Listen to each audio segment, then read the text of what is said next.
Bueno, bienvenidos. Reciban una cordial bienvenida de parte de todo el equipo de la Fundación Colombia 2050 y de los invitados que nos acompañan hoy y han hecho posible la realización de este evento. A todos ellos nuestro agradecimiento especial. A todos los asistentes que nos acompañan a través de nuestra transmisión de Zoom y las transmisiones en vivo a través de Facebook y YouTube Live. A nuestros amigos de la academia, de las entidades públicas y privadas, funcionarios, contratistas, miembros de la sociedad civil y ciudadanía en general. Con gran entusiasmo damos inicio al segundo foro virtual de nuestro capítulo Foro 2050, que nació como un espacio para la resolución de problemas, la creación de ideas y la distribución de conocimiento, así como el intercambio de buenas prácticas sobre diferentes asuntos de interés y relevancia nacional que merecen ser discutidos en un escenario caracterizado por la apertura y la libertad, que estimule el intercambio de conocimientos y la creatividad en un ambiente de coexistencia de ideas diferentes y libertad de expresión. Disfrutemos todos de este espacio en el que podremos enriquecer nuestro criterio. En este caso, en el segundo, como les decía, de 3 eventos de nuestro ciclo de foros que abordará una de las problemáticas que cada vez cobra más importancia dentro de la agenda pública, la desinformación y las noticias falsas y cómo éstas afectan la estabilidad de las democracias. Durante el mes de abril tendremos el tercer evento del ciclo, que tratará sobre las experiencias internacionales exitosas en materia de lucha contra la desinformación en la era digital. Desde ya los invitamos a estar atentos a la convocatoria para que sigan haciendo parte de esta gran iniciativa. Nuevamente, y como lo dije en nuestro foro anterior, siéntanse en su casa. En esta su casa, la Fundación Colombia 2050, una organización que nace para trabajar por el fortalecimiento de la democracia en Colombia a través del involucramiento y movilización de espacios de liderazgo y participación juvenil, el fomento de la transparencia y la integridad y la generación de conocimiento. A continuación, cedo la palabra a nuestro director general, el doctor Juan Carlos Galindo Baja, quien moderará el panel y hará una breve presentación de la Fundación Colombia 2050 y los panelistas que nos acompañan. Bueno, muy buenas tardes para todos. Estamos muy contentos de estar en este segundo foro que realizamos bajo el ciclo Fake News y Posverdad. Foros 2050 es un escenario de la Fundación Colombia 2050 para debatir temáticas de interés nacional, para que todos los jóvenes vean aquí un escenario en el cual se puede dialogar, se puede discutir sobre esas problemáticas y para generar un liderazgo en los jóvenes para que vean que definitivamente lo público es algo importante, está en manos de nosotros y nuestro presente y futuro de Colombia está en sus manos. Fundación Colombia 2050 es una iniciativa de un grupo de colombianos que busca precisamente el fortalecimiento de la democracia y el liderazgo de jóvenes en la actividad política, en la actividad económica, en la actividad social. Y queremos justamente desarrollar diferentes actividades como lo hemos venido haciendo, entre ellas foros 2050. Estamos en el segundo de los foros dentro del ciclo, les decía, Fake News y Posverdad, y en este particularmente vamos a tocar una temática esencial que ha estado casi que en el corazón de las discusiones sobre la materia, como es el dilema entre la regulación de las redes sociales y el derecho a la libertad y a la libre expresión. Es una temática que incluso en muchos países está de boga en estos momentos y merece definitivamente una atención especial, una discusión para ver cómo vamos a enfrentar estos procesos de desinstitucionalización que se están viendo en la polarización de las redes sociales. Y para abordar este foro tenemos unos invitados de lujo, personas de reconocimiento nacional que van a participar no solamente como figuras públicas que son, sino además como expertos en la materia, y vamos a escuchar sus diferentes puntos de vista y también recibir algunas ideas del público para considerarlas en este foro. Voy a presentar rápidamente a nuestros invitados. Tenemos, por un lado, primero las mujeres, a Claudia Dangond. La doctora Dangond es abogada de la Pontificia Universidad Javeriana con una maestría en Relaciones Internacionales de la misma y un Master in Politics of Development for Latin American de London School of Economics and Political Science, experta en Derecho Público, periodista y escritora y ha sido directora de posgrados. Fue decana académica de la Facultad de Ciencias Políticas de la Pontificia Universidad Javeriana. Daniel Coronel, cofundador y columnista en muchos medios de gran reconocimiento, director de noticias de Univisión y columnista de Los Danieles, comunicador social y periodista de la Universidad Externado de Colombia, con estudios en dirección de televisión en Suiza. Se ha desempeñado como profesor de las universidades de los Andes, Externado y Javeriano, y también fue investigador senior en la Universidad de Stanford. Juan Carlos Upegui, profesor de la Universidad Externado de Colombia, investigador de justicia, abogado de la Universidad Externado de Colombia, tiene una maestría en Derecho Público de la misma casa y es doctor de la Universidad Autónoma Nacional Autónoma de México. Ha sido consultor en Relatoría Especial sobre la Libertad de Expresión en la CIDH y actualmente es el director de la línea de investigación en Tecnología y Derechos Humanos y de Justicia. Y finalmente, se nos va a reunir en unos minutos Juan Lozano Ramírez, director de noticias de RCN, abogado de la Universidad de los Andes con estudios de pregrado en economía. Fue ministro de Ambiente, Vivienda y Desarrollo Territorial entre 2006 y 2009 y senador de la República, y ha sido galardonado con el premio Simón Bolívar a la mejor columna de opinión. Actualmente, les decía, es el director de RCN. Entonces, pues así, bienvenidos todos y cada uno de ustedes. Les recordamos a nuestros asistentes al foro que si tienen ya alguna dificultad de conectarse vía Zoom, también lo podrán hacer por el Facebook Live y por las demás conexiones que les diremos y les pondremos a continuación. Entonces, sin más preámbulos, quiero decir a manera de introducción a la temática que desde el año 2016 empezamos a evidenciar un fenómeno presente dentro de las redes sociales que estaba impactando en la sociedad, pero también en los procesos electorales. Fueron aquellas desinformaciones y fake news que se empezaron a utilizar a través de las redes sociales y por los medios de mensajería directa y que afectaron algunos procesos electorales en dicho año, particularmente las elecciones de los Estados Unidos, pero también el Brexit en el Reino Unido y el plebiscito en Colombia. A partir de ese año se empezó a evidenciar cómo se estaba impactando en los procesos electorales, en la conciencia e información de los votantes, con mensajes que estaban afectando sus posiciones políticas y con ello afectando los procesos políticos. Y surgieron desde ese entonces para acá diferentes iniciativas. Bueno, ¿cómo vamos a enfrentar esta dificultad de desinformación, de fake news que está afectando la institucionalidad general en los diferentes países? Y cada uno de los países empezaron a tener iniciativas propias para combatir esas dificultades. Y pues hemos visto, por un lado, procesos como México, donde unas organizaciones de la sociedad civil adelantaron unas iniciativas con el Instituto Nacional Electoral para informar adecuadamente. En Colombia también tuvimos algo semejante, de eso podemos hablar luego. Y en la Unión Europea también se generó un trabajo importante de la Comisión Europea para lograr un acuerdo, la firma de un acuerdo con las plataformas tecnológicas de redes sociales para lograr una autorregulación.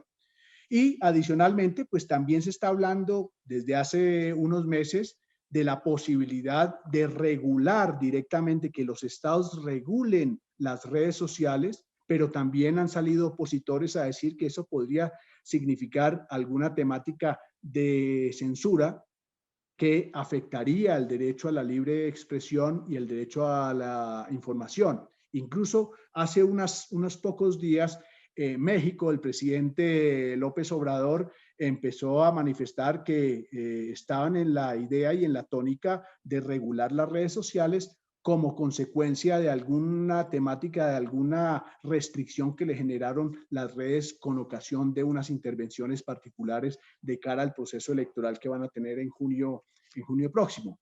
Entonces, quería dejar simplemente esto como un escenario, un abrebocas para escuchar a nuestros panelistas respecto de cómo ven, primero, esa problemática de la desinformación, de las fake news, y cómo verían ellos la posibilidad de diseñar herramientas para combatirlas y evitar la desinstitucionalización que pueden producir frente a los procesos electorales o frente a la organización misma de la democracia en los diferentes países. Entonces, si les parece, le damos paso a la doctora Claudia Dangond, primero las mujeres, lo volvemos a repetir, para que nos dé su parecer y luego seguiremos con nuestros otros panelistas para después abrir un espacio de discusión. Adelante, Claudia. Doctor Galindo, muchísimas gracias. Perfecto, pues en primer lugar saludo, buenas tardes, agradezco muchísimo la invitación y felicito al doctor Juan Carlos Galindo y a la Fundación Colombia 2050 por esta iniciativa y por organizar este foro con un tema de tanto interés y en un momento, como decía él, tan oportuno. Por supuesto, un saludo muy especial a mis compañeros de panel. En primer lugar, creo que es importante señalar lo que en mi criterio es o son las fake news o noticias falsas. Y esto que parecería de perogrullo lo hago porque me gustaría distinguirlo, y creo que lo vamos a hacer así a lo largo del panel o de la discusión que se pueda presentar, distinguirlo de lo que son las opiniones. Una cosa son las fake news, noticias falsas o informaciones que se transmitan de cualquier manera, y otra cosa es la opinión que pueda tener una persona. Para mí las fake news son afirmaciones que pretenden ser una información, pero que desconocen o que manipulan o tergiversan la realidad, que apelan, si se quiere, a las emociones de aquellas personas a las que se dirigen y que tienen por objeto, en el caso de los procesos políticos, de los procesos electorales, de los procesos democráticos, canalizar la intención, la actuación o la participación activa de esos consumidores de ese tipo de noticias. Con eso, entonces, en el caso de los procesos políticos, lo que sucede es que las decisiones que se toman, las decisiones que toman los usuarios de la democracia y de ese tipo de informaciones, pues dejan de ser libres, son conducidas a través de esas informaciones falsas. En ese sentido, entonces, creo yo que la libertad genéricamente hablando, se ve afectada, porque la decisión que se tome en un momento determinado por esos usuarios no está basada o no está sustentada en la realidad y por lo tanto no se le permite al ciudadano realmente elegir libremente porque se le oculta la información o porque se le entrega desinformación y por lo tanto se le induce a error. Es decir, son mentiras que trascienden el ámbito privado y que terminan determinando el comportamiento de un grupo de personas más o menos extenso. Ese es mi concepto de lo que son las noticias falsas y a lo que creo yo nos referiremos en este foro.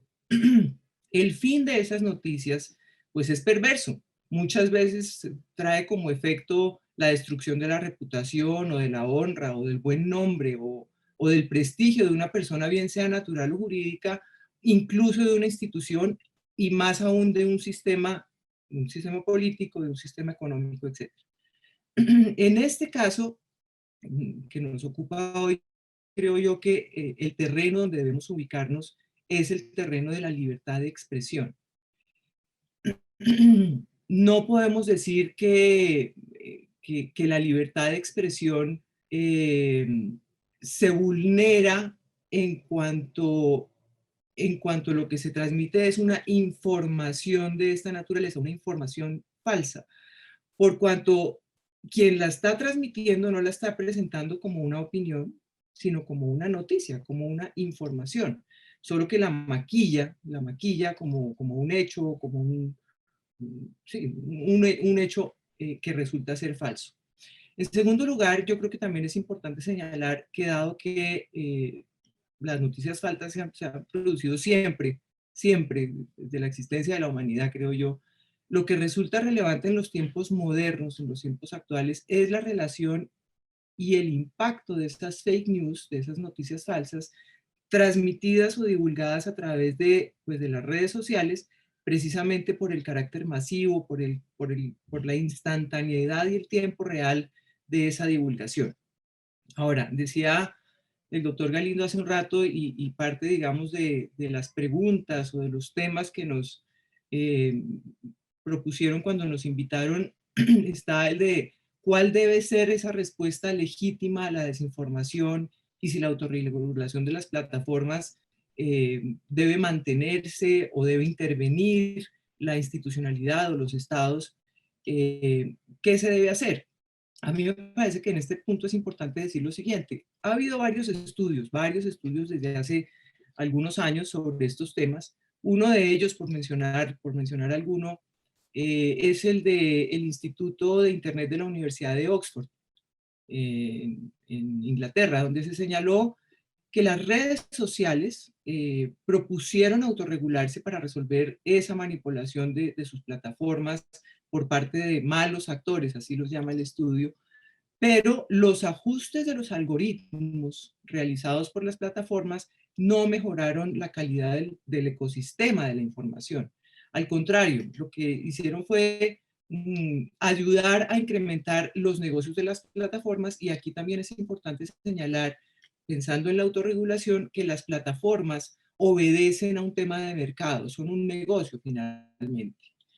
Así que el intento de regulación que se ha producido finalmente no ha evitado que sigan teniendo prioridad los contenidos, digamos, sensacionalistas o negativos, o discursos de odio o discursos polarizadores, que es lo que está en el corazón de esa desinformación. De ese estudio, las recomendaciones que se hicieron en su momento fueron, en primer lugar, desarrollar e implementar guías con pautas relativas a la huella digital.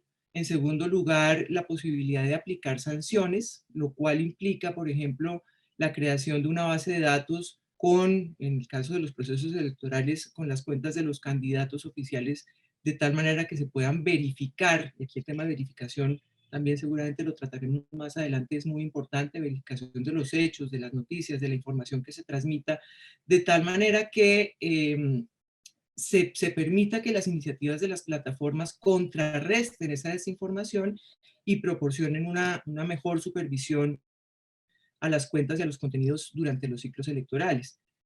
Otra recomendación que hicieron fue que dentro de los reportes financieros y los gastos de campaña de los candidatos se incluyera el reporte del uso del contenido digital en materia de anuncios, de los anuncios políticos que se registraban. Y una cosa muy importante, y sobre todo a partir de lo sucedido en las elecciones de los Estados Unidos en el 2016, es que se registre cualquier interferencia extranjera y se tengan unos mecanismos de verificación local de esa interferencia. Ahora, este es un debate que se ha dado en muchos lugares del mundo, como decía el doctor Galindo, particularmente y con mayor fuerza desde 2016, a partir de tres hechos: las elecciones en los Estados Unidos que mencioné hace un momento, el Brexit, y no podemos olvidar en el caso de Colombia, el proceso del plebiscito por la paz. Yo no sé, doctor Galindo, si dejo ahí y vamos conversando un poquito más para darle espacio a los demás panelistas. Me parece perfecto, Claudia. Mil y mil gracias. Entonces, Daniel, adelante. Bueno, buenas tardes. Muchas gracias por la invitación a la Fundación, a usted. Quisiera empezar diciéndoles que gran parte del tema mismo de las falsas noticias, de las fake news, arranca desde la arquitectura de las redes sociales. ¿Por qué? Porque se han diseñado para que una persona escoja supuestamente con autonomía a quiénes va a seguir, de quiénes va a recibir información y con quiénes va a interactuar. Y digo que supuestamente porque mientras crece la sensación de que vivimos en un mundo profundamente interconectado y que ahora sabemos en el mismo minuto cuando se está incendiando la Catedral de Notre Dame en París o cuando se está cayendo un avión en Pakistán y que estamos interactuando con el mundo entero, por la arquitectura de estas redes sociales, realmente cada vez tenemos personas más aisladas. Y quiero explicar el punto de vista de por qué creo que están aisladas. Porque la conformación de esta arquitectura, que es de seguidores y de no seguidores, de like y dislike, hace que la gente escoja prioritariamente a quién seguir pensando en su propia forma de ver la vida. Es decir, que tiende a seguir más a quien corrobora sus prejuicios, a quien le realimenta su forma de pensar y concebir el mundo. Y ese es un gran problema porque conviven la sensación de estar hiperinformado con la realidad de estar siempre realimentándose con sus propias ideas, prejuicios, supersticiones e intereses. Simultáneamente, como bien apunta la doctora Dangond, hay un campo, una zona gris entre lo que es información y lo que es opinión. Y en ese sentido, vale la pena repetir una frase que ilustra bien esto, que es que cada quien tiene derecho a sus propias opiniones, pero no a sus propios hechos. Uno no puede variar la realidad en función de ponerla a confirmar su forma de ver la vida. En las redes sociales pasa eso. Y pasa eso además en este ámbito de realimentación del prejuicio, que hace que sea casi que más fácil que una persona vuelva a ser engañada a que reconozca que fue engañada. Citaba en la introducción del foro del doctor Galindo el caso de las elecciones presidenciales en Estados Unidos en el 2016.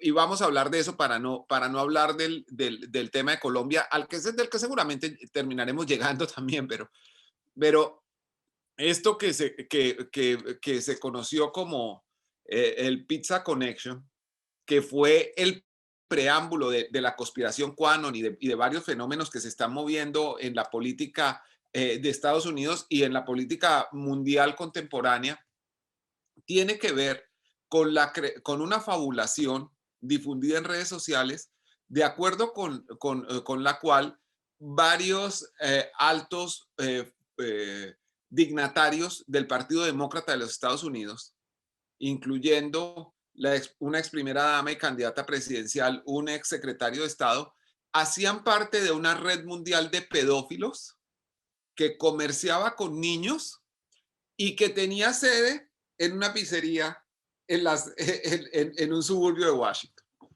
El cuento no se lo podía creer nadie sensato, pero había quien se lo creía. Así como en la conspiración QAnon, que uno piensa que es de la cual son solo pasto o clientes, personas como el señor de los cuernos en el Capitolio, del casco de vikingo, torcidesnudo que apareció allá. Él es más bien como un personaje que encarna algo, pero hay personas educadas, con formación, que están dispuestas a creer en estas teorías conspirativas y a las cuales es muy difícil sacar de esa idea. ¿Por qué? Porque el tema de la viralidad ha reemplazado el de la credibilidad. Cuantas más veces se repita algo, sea cierto o falso, por el solo hecho de repetición, empieza a adquirir una cierta verosimilitud. Y de esa verosimilitud se nutren quienes quieren usarla para hacer algo que, como decía la doctora Dangond desde el comienzo, es tan viejo como la misma humanidad, que es engañar a los otros. Y es tan viejo como la existencia de la política.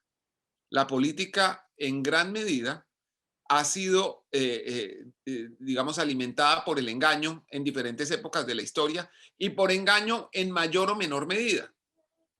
Así como la información o el periodismo se proponen mostrar o se deberían proponer mostrar lo que quieren ocultar los poderosos, la política y la propaganda se proponen atenuar lo que no le conviene a los poderosos y mostrar y potenciar lo que sí les conviene.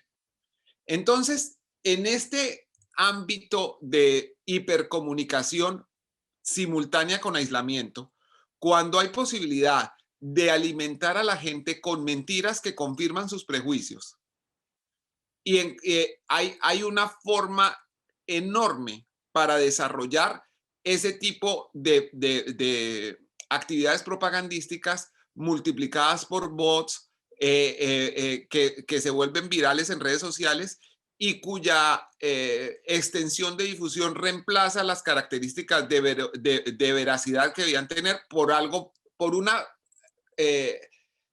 condición parecida a la veracidad, que es la verosimilitud. Si suena creíble, se empieza a volver cierto.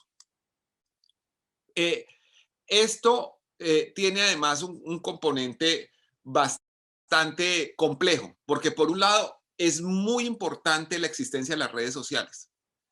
Las redes sociales han democratizado el acceso a la información y la posibilidad de que se pierda ese esquema tradicional de información vertical en donde había un medio que le decía a un receptor lo que estaba pasando y el receptor no tenía más remedio que aceptarlo como cierto. Ahora, digamos, esa función se ha democratizado, se ha vuelto interactiva y hay cuestionamientos de la audiencia hacia los medios, pero además se ha vuelto prolífica la cantidad de fuentes de información que no siempre son creíbles y que frecuentemente están ahí en función de hacer propaganda y no de informar. Entonces,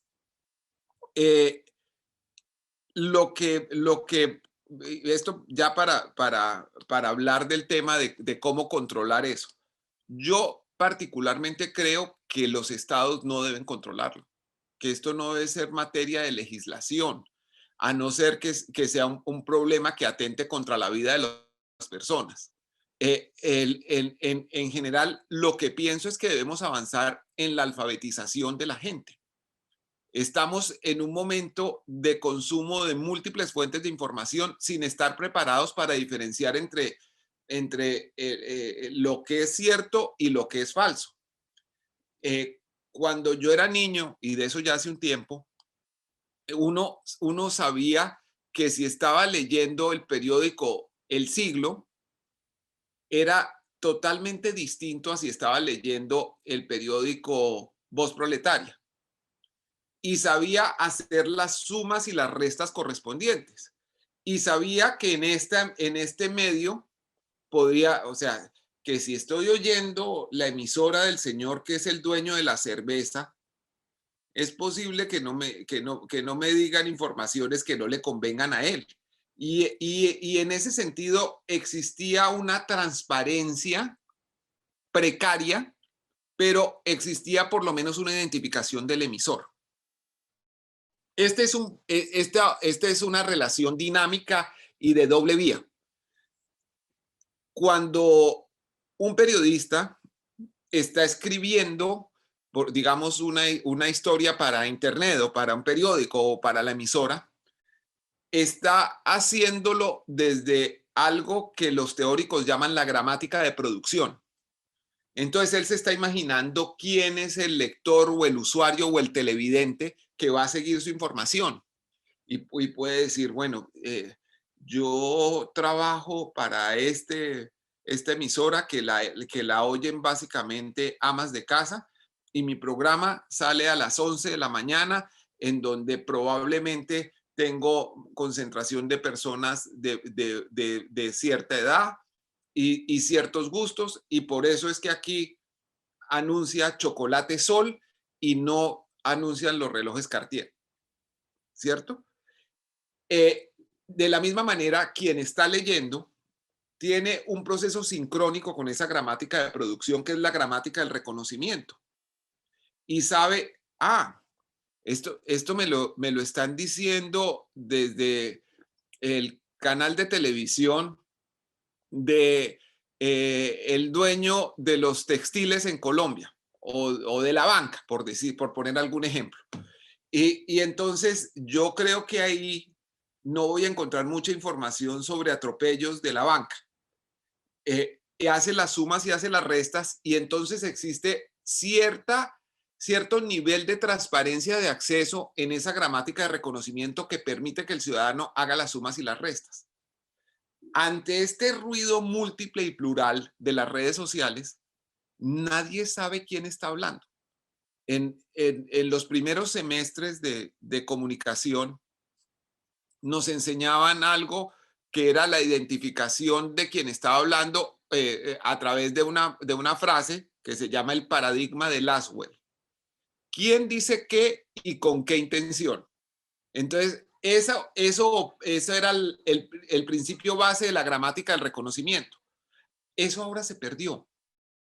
No sabemos quién lo dice en la mayoría de las veces, y curiosamente hay más desconfianza por los medios establecidos que por las fuentes anónimas, que es toda una paradoja, pero es así.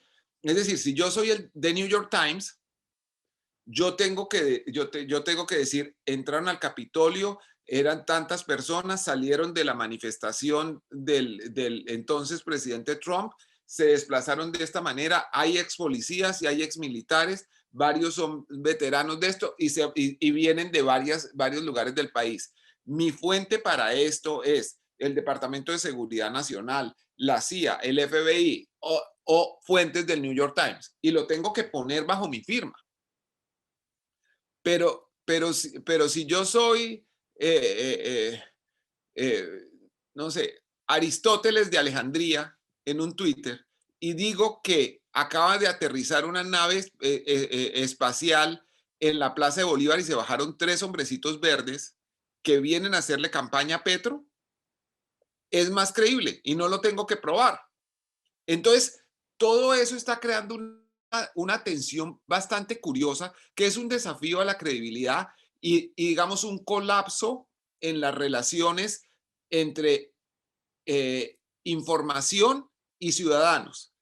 Un desdibujamiento del esquema clásico que teníamos de gramática de producción y gramática de reconocimiento, y un doble papel que es muy ventajoso en unas cosas y muy desventajoso en otras. Es muy ventajoso porque ha democratizado tanto el acceso a la información como a algunos niveles importantes del conocimiento, como el hecho de que estos aparatos que todos cargamos en el bolsillo son al mismo tiempo cámara y televisión. Aquí podemos ver el video. Son al mismo tiempo micrófono y radio. O sea, de un momento a otro, a través de esa maravillosa apertura tecnológica, todos pasamos a ser emisores y receptores. Pero el hecho de que no tengamos un nivel de alfabetización mínimo para diferenciar cuál es el propósito detrás de un mensaje, nos vuelve más vulnerables y más sujetos a la mentira. Eso alimentado con el hecho de que preferimos seguir a quien nos corrobora en los prejuicios y no a quien desafía la forma en que pensamos las cosas. Podemos citar ejemplos digamos, en el área política. La gente ha descubierto que la agresividad en las redes sociales tiene más seguidores y más atractivo, más appeal que las opiniones moderadas. Hay más riesgo de tener reproducción cuando alguien dice cosas supremamente radicales, aunque no tengan pruebas. Construir credibilidad seria en las redes sociales es una tarea difícil. Es posible, pero es bastante difícil. Y siempre hay un riesgo, que es que la gente se suma a lo que alguien dice con criterio casi que de hincha deportivo, con cierto fanatismo que no admite ningún desafío a esa única verdad. Entonces, yo puedo haberme gastado un pedazo considerable de mi vida investigando los desafueros de un político. Entonces, y eso hace que los partidarios de otro político me miren con cierta simpatía porque pues digo cosas que los corroboran en su idea. Pero cuando me meto con el político de ellos, paso a ser un miserable vendido estoy haciendo eso no porque tenga el deber de cuestionar a todas las fuentes de poder, sino porque alguien me compró para que mintiera. Y eso tiene su popularidad y su aplauso. Y pasa en cualquier lado del espectro político. No lo quiero particularizar en uno o en otro. Y ustedes están pensando esos nombres y son esos nombres, claro. Pero no tenemos por qué decirlos acá porque, como decía el gran filósofo Juan Gabriel, lo que se pregunta, no, lo que se ve no se pregunta. Entonces toda esta aproximación para decirles que los grandes peligros son la no identificación del emisor, la actitud acrítica del receptor, el aislamiento creado por la repetición de los prejuicios y la realimentación permanente de los prejuicios, la negación de la posibilidad de oír a quien desafíe mis prejuicios y la absoluta facilidad para convertir en masivos o en aparentemente masivo cualquier mensaje propagandístico que tiende a pensarse que como es tendencia es cierto. No, es que como es viral quiere decir que es creíble. No funciona así, pero no hemos logrado establecer que esas categorías sean leídas correctamente por la gente todavía. Incluso personas de alto nivel de educación, personas muy sofisticadas, caen con frecuencia en la trampa de lo que se lee en las redes y confunden la repetición con la verdad. Eso, digamos, quería decir en la primera intervención. Muchas gracias por la atención y por la paciencia. Muchas gracias, Daniel. Doctor Upegui, adelante. Muchas gracias, Juan Carlos. Muchas gracias por la invitación a todos los organizadores de la Fundación, queridos colegas, a todo el auditorio que nos está escuchando. Muy buenas tardes. Yo voy a tratar de compartir con ustedes 3 ideas en perspectiva constitucional. La primera es que quiero hacer una lectura del fenómeno desde el ethos constitucional, desde la razón de ser del derecho constitucional, entendido como un conjunto de principios, de instituciones, de teorías y de normas pensados, diseñados y aplicados para controlar el poder y para limitar el poder y para permitir que la libertad florezca, y que han sido funcionales a la correcta operación del sistema democrático de gobierno. Y voy a insistir en esta idea del control al poder. Inicialmente el derecho constitucional se pensó para controlar el poder público y las libertades públicas y los derechos fundamentales se entendían como límites al poder público. Pero con las transformaciones sociales, sobre todo desde el siglo XX, el derecho constitucional se fue adaptando también para pensar en que el poder de los privados debía ser también sometido a límites y a estas técnicas y a estas teorías del control del poder. Sí se advierte que esos particulares, que esos privados pueden imponerse, abusar y sofocar las libertades de los otros y que eventualmente puedan afectar el buen funcionamiento del gobierno democrático, del sistema de gobierno democrático. Ahora, si uno mira esta lógica del derecho constitucional, diseñada para controlar o para intervenir o para limitar o para cualificar estas relaciones de poder, y esta es la segunda idea, en el contexto en el que se producen las fake news o esta infodemia, entonces tiene uno que aceptar que estamos en un escenario complejo y de múltiples variables. Y esto es, ustedes ya lo saben, el ecosistema Internet es, pienso yo, un ecosistema tan complejo como los ecosistemas de las selvas tropicales, ¿no? Que tiene unos aspectos técnicos que nos que nos imponen a los que reflexionamos sobre estos temas a derrotar si quieren, esta brecha del conocimiento. Entonces, la Internet es, por arquitectura, como decía Daniel, es abierta, es por arquitectura descentralizada, es por arquitectura muy difícil de controlar desde un solo nodo, y es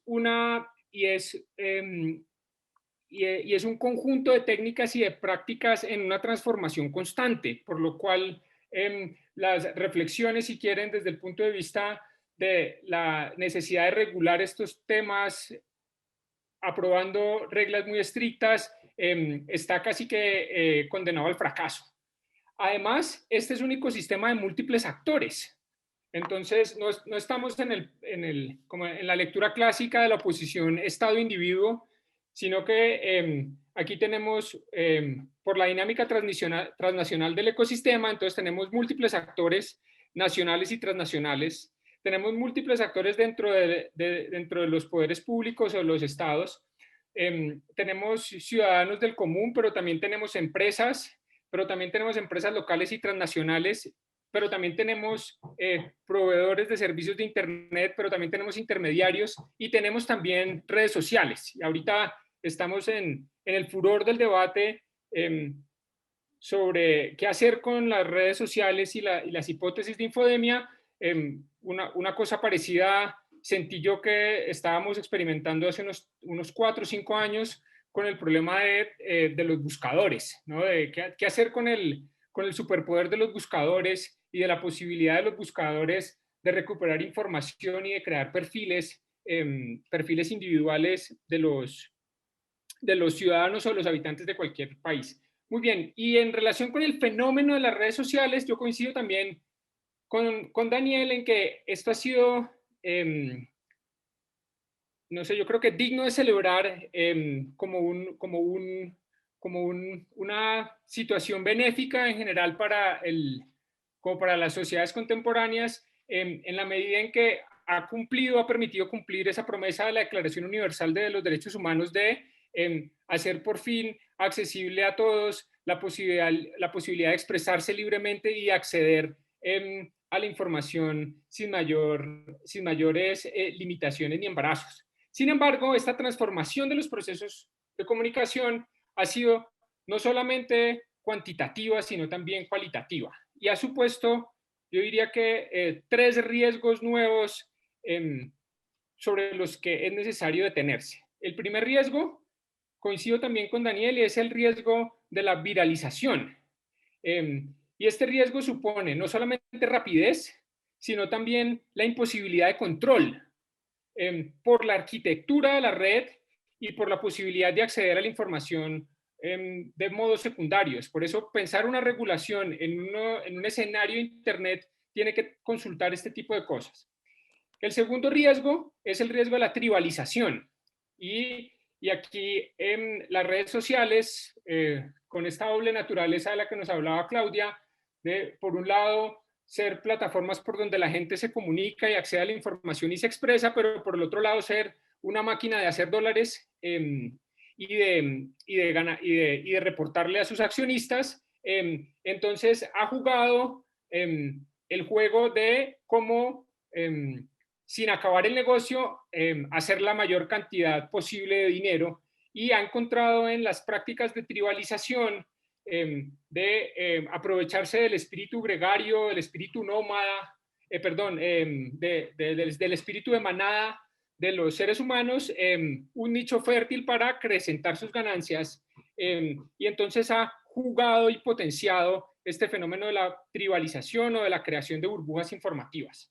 Y el tercer riesgo es el riesgo de la o desinstitucionalización de los procesos comunicativos. Porque las redes sociales no están sometidas a las reglas que construyeron las democracias liberales en torno a lo que era o debe ser el buen periodismo, ¿no? Es la forma de curar las noticias, de editarlas, de pensarse cada palabra, de ser respetuoso con las audiencias. Todas las normas de la ética del periodismo aquí desaparecen y se diluyen. Entonces estamos en un proceso de desinstitucionalización de los procesos comunicativos. Entonces, ¿qué hacer frente a esto? Y aquí vienen lo que pueden ser los aportes desde el derecho constitucional.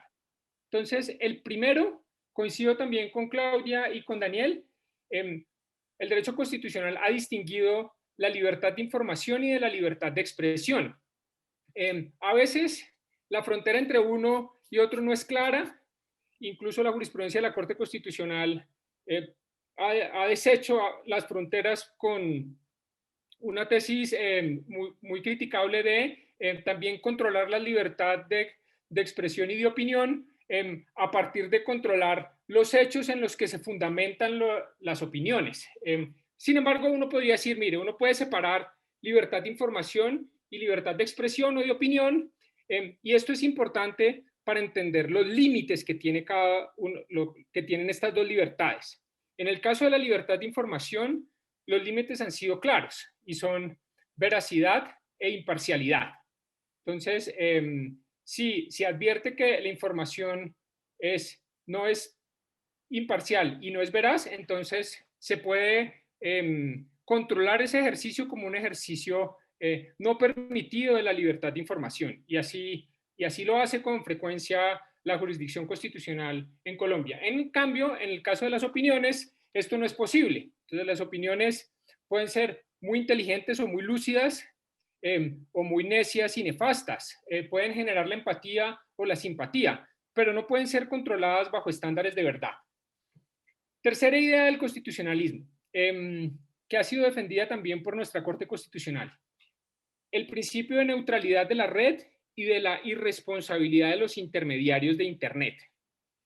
Y esto ha sido respaldado por la jurisprudencia constitucional bajo la idea de favorecer en el contexto del ecosistema Internet la libre circulación de las ideas y de las informaciones, bajo la idea de que en una democracia constitucional es mejor siempre más información que menos, y bajo la idea de que el bloquear o filtrar información debe ser una medida excepcional y sometida a unos controles muy específicos por parte de las normas constitucionales.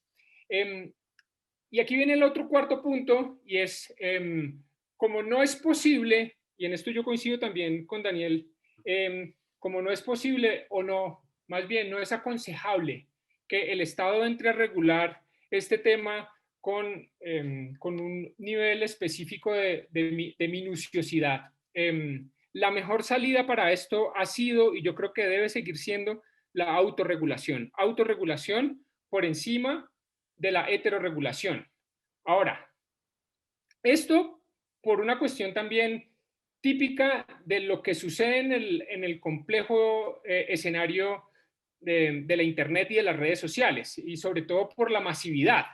O sea, en Facebook se están publicando más de 9 millones de entradas cada hora a nivel mundial. Esto es prácticamente imposible de controlar. Segundo, porque si tenemos una sociedad de adultos libres y responsables, lo mejor para evitar este tipo de cosas es la autocomposición entre las partes. Porque es importante también, y este es el camino que se ha seguido, el fortalecimiento de las reglas comunitarias, de las políticas de moderación y de otros mecanismos que son, yo creo que insustituibles para la salud y para este proceso de alfabetización del que hablaba Daniel Coronel, como los órganos que hacen control de contenidos o control o veracidad de los contenidos, el fact-check, y por supuesto es insustituible el buen periodismo. Siempre el buen periodismo será mucho mejor que otro tipo de regulación que busque censurar o no. Y por último, y aquí voy acabando, la otra regla del constitucionalismo es que la intervención judicial del Estado debe ser excepcional y debe ser principalmente judicial. ¿Guiado por qué? Por la idea de limitar los abusos de las redes sociales, cuando las redes sociales o no actúen a tiempo, en el caso de viralización de contenidos claramente prohibidos por el derecho internacional de los derechos humanos, o cuando bajen contenidos que no debieron haber bajado, que esa es la otra cara de la moneda. Nunca sabemos cuánto es mucho, cuánto es poco. Y en el segundo caso, deben intervenir para limitar los abusos de los usuarios poderosos. Y yo creo que el caso de Trump es un buen caso para ilustrar esto. Cuando hay un usuario poderoso que está claramente desinformando y que está envenenando el buen funcionamiento de un sistema democrático, las plataformas sociales no deberían prestar su escenario para favorecer la destrucción del sistema democrático. Y déjenme terminar con esta idea, y es de las que estaban las preguntas del panel, es si es aconsejable esta idea de patrullar las redes sociales como una policía que esté buscando desinformación en las redes sociales. Y yo creo que este sería el peor de los caminos posibles. El problema de la infodemia no debe ser visto como un problema de seguridad pública. No solamente esto es antipático con las libertades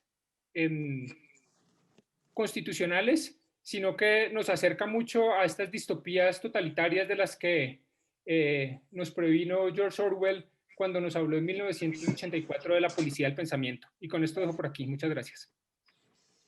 Muchas gracias, Juan Carlos, y bienvenido, Juan. Qué grato tenerlo aquí en este escenario en el cual estamos debatiendo una problemática de suma actualidad y obviamente neurálgica frente a cualquier sistema democrático, frente a cualquier institución. Quería preguntarle a manera de una primera intervención, Juan, desde el punto de vista de los medios de comunicación, ¿cuál debería ser el papel de ellos para luchar contra esta problemática de la desinformación y de las fake news? ¿Cuál puede ser su visión sobre ese particular? Buenas tardes. Muchas gracias por esta invitación, Juan Carlos. Para mí es un gusto estar aquí con su tocayo Juan Carlos, con mi buen amigo Daniel, con la doctora Claudia y con todos los que en este momento están conectados. Ya lo han dicho en muy buena forma quienes habían intervenido antes. Los medios tienen la responsabilidad gigantesca de hacer la curaduría en el mundo salvaje de la información sin curadores y sin editores, de indagar, preguntar, investigar y poner el sello del medio que debería ser siempre un sello de credibilidad para garantizarles a las audiencias que lo que se está informando corresponde a la realidad y, como bien lo anotaba Daniel, que cuando no se está informando sino opinando, esas opiniones también están basadas en hechos ciertos. La diferencia entre la información que se recibe de un medio y la que viene de las redes es que la primera está curada, está trabajada, está revisada. Y a partir de eso, Juan Carlos, yo creo que habría que hacer para llegar al centro del planteamiento de este foro, una referencia amplia a lo que representa verdaderamente el derecho fundamental a la libertad de expresión, tanto para los medios como para las redes, como para los ciudadanos.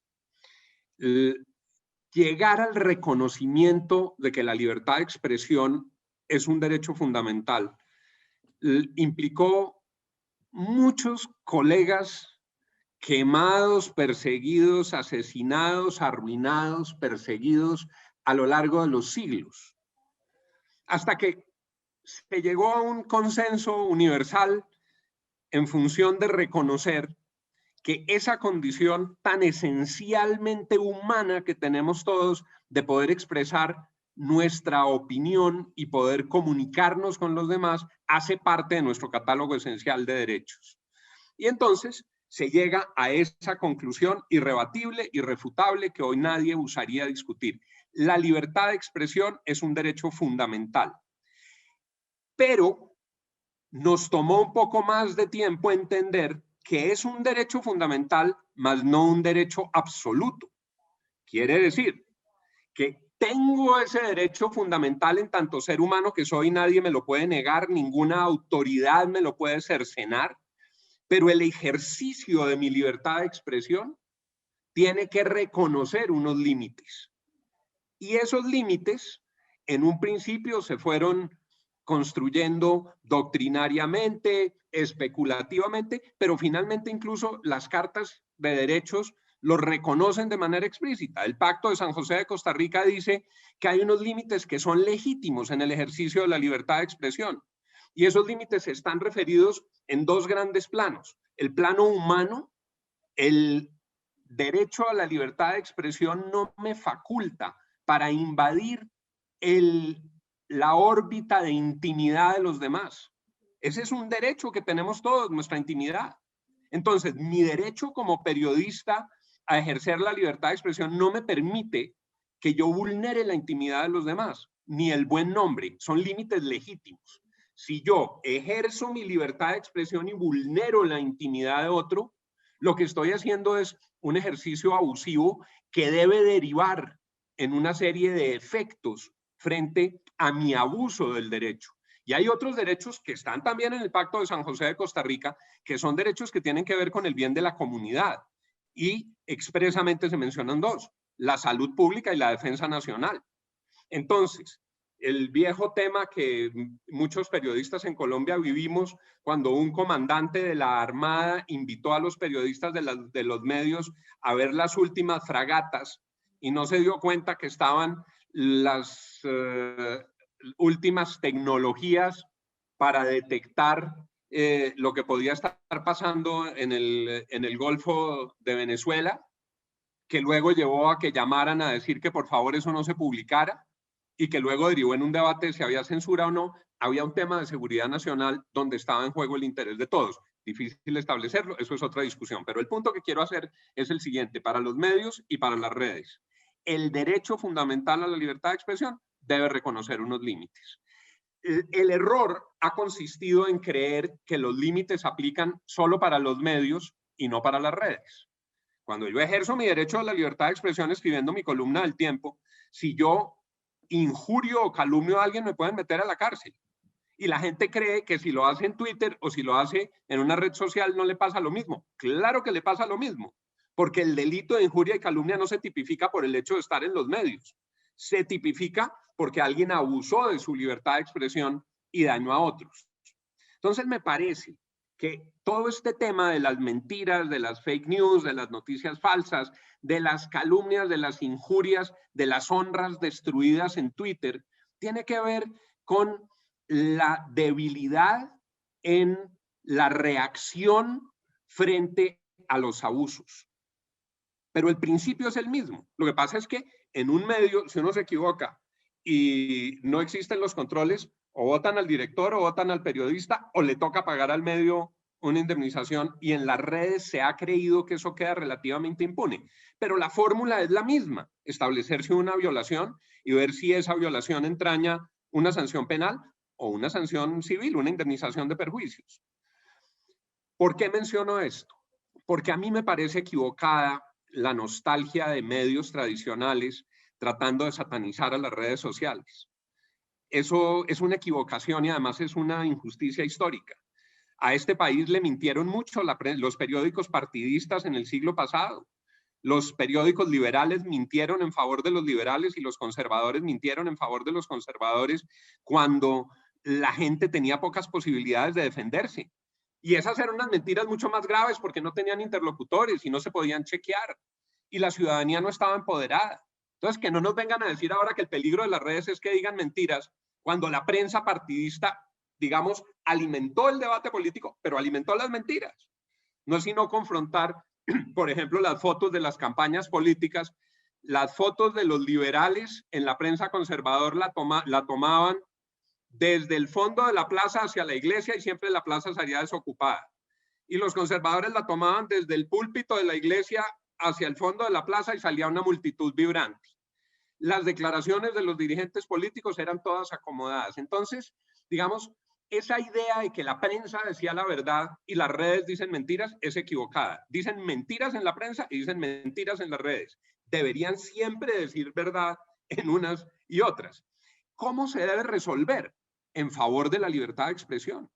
Yo estoy con Daniel, con Juan Carlos, yo no creo que el camino de esto sea un camino de censura. En el caso colombiano hay una prohibición explícita de la censura que llegó en la Constitución de 1991 y llegó acompañada de un tema que para los medios es importante y que se debe tener presente siempre, y también se proyecta a las redes, y es que la evolución constitucional en 1991 frente al derecho a la libertad de expresión le quitó el carácter de derecho unilateral de un solo lado.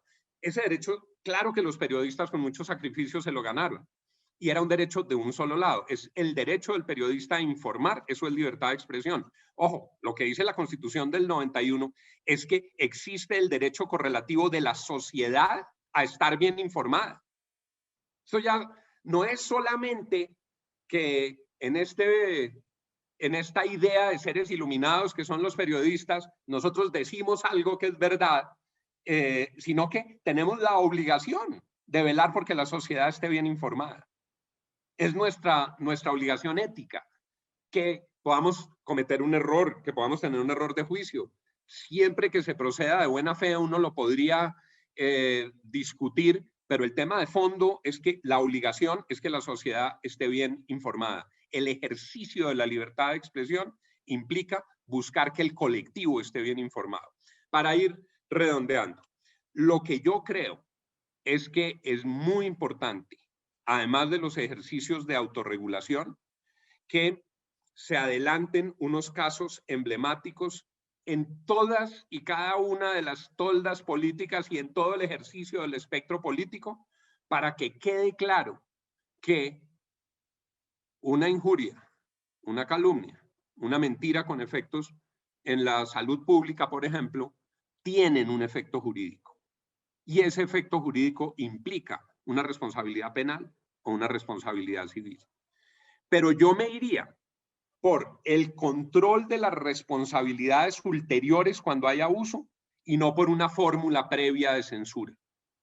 Me parece que la apuesta tiene que ser por la libertad. Nada es más democrático que las redes sociales. Nada es más democrático que lo que está pasando hoy, que cualquier ciudadano con un aparatico de estos tiene la posibilidad de decir lo que piensa. Si se equivoca, si se desborda, que entren los resortes a funcionar y se exijan esas responsabilidades ulteriores. Don Daniel Coronel y yo somos más o menos contemporáneos, aunque Daniel ha sufrido menos que yo y tiene más pelo, pero más o menos contemporáneos. Cuando empezamos en el periodismo, Daniel y yo, si uno quería decir algo en un periódico, o rogaba durante 3 meses que le publicaran un artículo, o fundaba una revista, porque no había manera de tener una tribuna libre de expresión. ¿Y qué decir de publicar un video, Daniel? ¿Cuántas veces nos tocó ir a Animalandia y a Telediscoteca y a los programas en vivo a ver si alguien podía salir en televisión? No, hoy uno escribe, un pelado de 14 años sube un video fabuloso y no le tiene que pedir permiso a nadie. Eso es democracia, eso es ciudadanía empoderada. Eso no se puede cercenar. Lo que toca es garantizar que los abusos se controlen. Todo este debate que están planteando los administradores de las redes es supremamente interesante frente a una contribución que ellos pueden hacer para, con mecanismos sofisticados, detectar información falaz. Y hacen bien en poner a funcionar esos mecanismos para que de las redes se vaya la información falaz. Pero la apuesta tiene que seguir siendo la libertad de expresión. El responsable de una mentira debe pagar por su mentira, debe pagarla. Y si lo hizo con dolo, debe tener una sanción penal. Y si causó un perjuicio, debe pagar con su plata ese perjuicio. Pero la fórmula no puede ser reprimirlo o sancionarlo de entrada. Creo que debemos saludar el advenimiento de las redes, y yo no soy un hombre que viva muy activo en las redes, tengo una cuenta de Twitter relativamente modesta, no estoy en otras redes, pero me parece que es saludable para la humanidad que cada ciudadano tenga la libertad de expresar sus opiniones y sus pensamientos. Y el desbordamiento y las fake news no nos pueden hacer peor el remedio que la enfermedad. La enfermedad es la opresión, la imposibilidad de expresarse, es el silencio, es la opacidad. Entonces, frente a los desbordamientos, hay que atacarlos como desbordamientos que son, defendiendo el principio democrático de la pluralidad de acceso y la libertad de expresión en las redes. Mil gracias, Juan, por la intervención. Claudia, tendría una temática para plantear y sería la siguiente. Obviamente, dentro de las redes o el acceso a las redes está en manos de muchísimas personas, mayores de edad, ciudadanos, pero también puede haber menores de edad que acceden a esa información, que pueden ser receptores de esa información y que en dado caso podrían tener algún grado de vulnerabilidad respecto de esa información. ¿Ese no sería de golpe alguna hipótesis para que los estados o las plataformas dispusieran algunas medidas para proteger a esos menores de edad, a esos niños que además tienen una protección constitucional reforzada? Pues Juan Carlos, yo creo ahí, y tal vez confirma y respalda un poco lo que han dicho mis antecesores.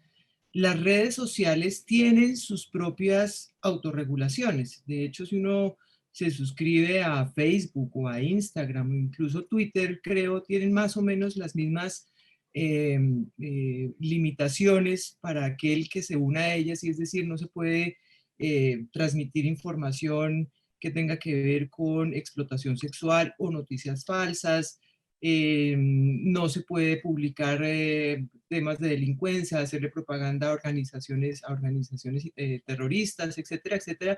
Tienen más o menos la misma condición.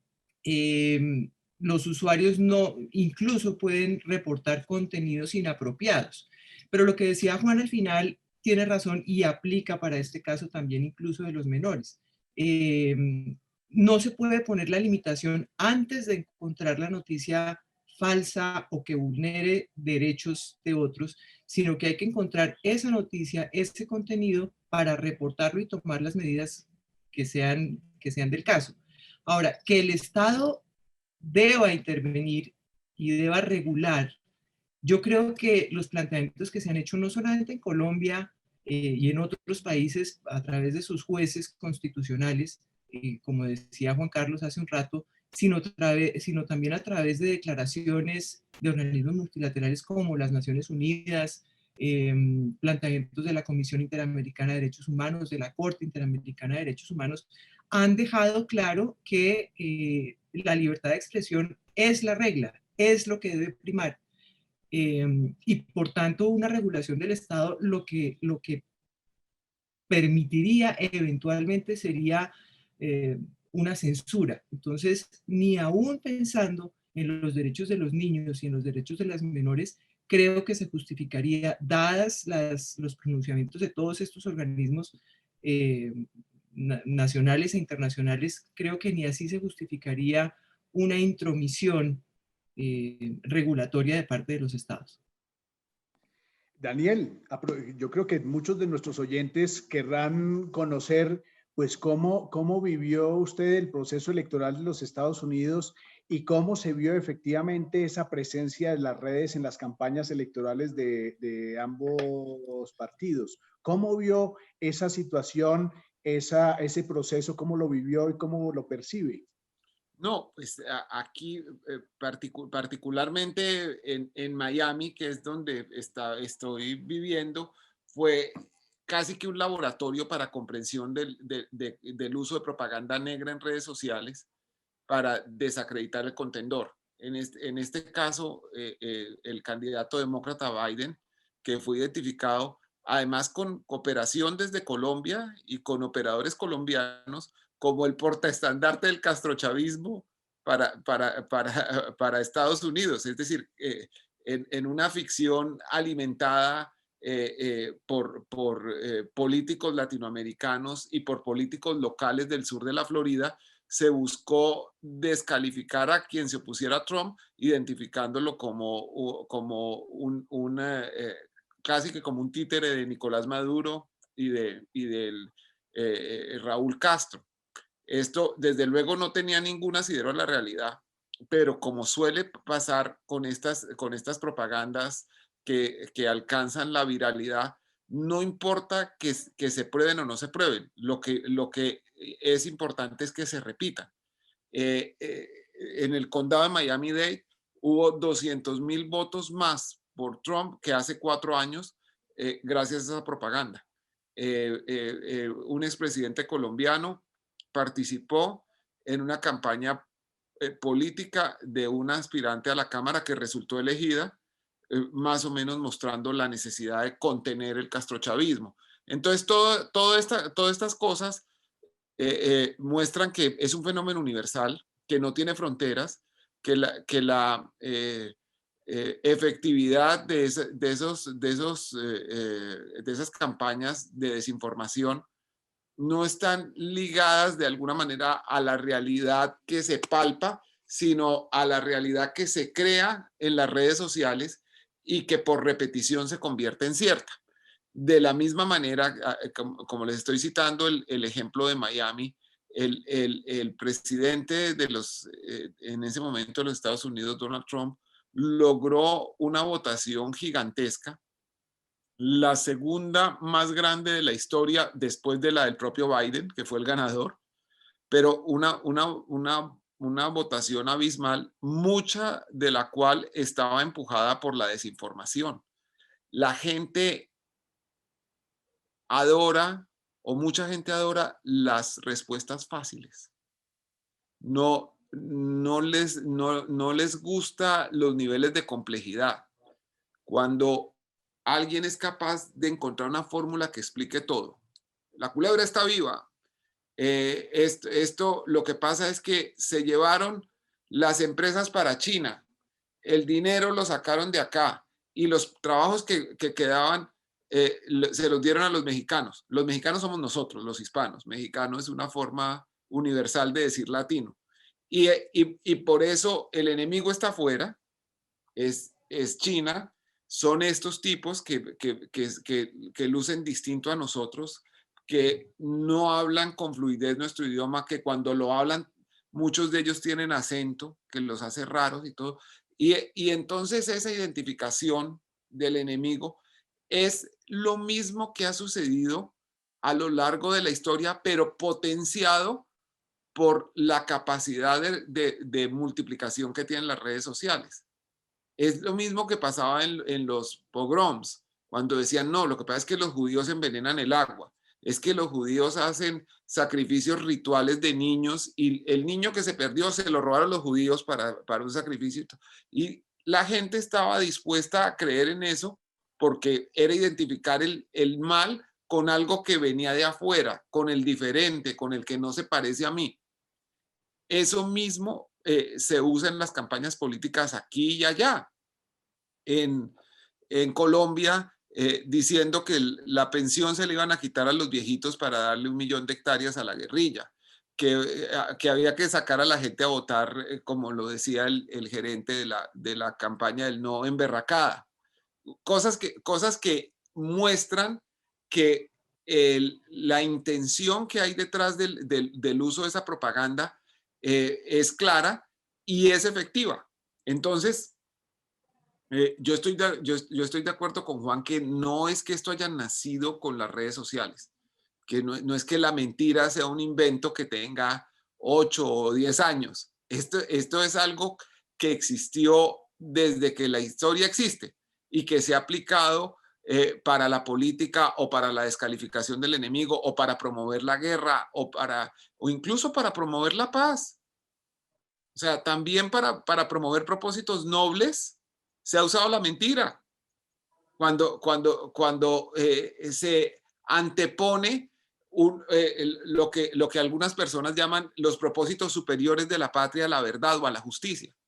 Entonces, todo eso hace que no sea un fenómeno nuevo, pero que ahora esté en cada bolsillo, que le llegue a través de este aparato a la persona que lo tiene acá, que tenga esa capacidad de inmediatez y de interconexión inmediata, con la sensación además de que están conectados con el universo, cuando realmente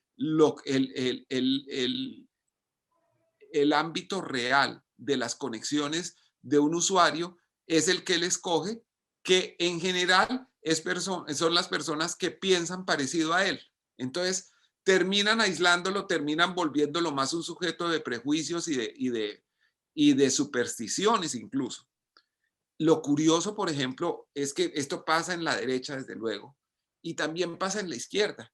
Y se presentan fenómenos rarísimos. Por ejemplo, que hay defensores permanentes de la rebeldía que se oponen a que haya quien cuestione esa rebeldía. Es decir, es una particular rebeldía que se encuentra de un momento a otro con la sumisión y que en función de defender la libertad de expresión, por ejemplo, la defienden tanto que se vuelven dogmáticos en esa defensa.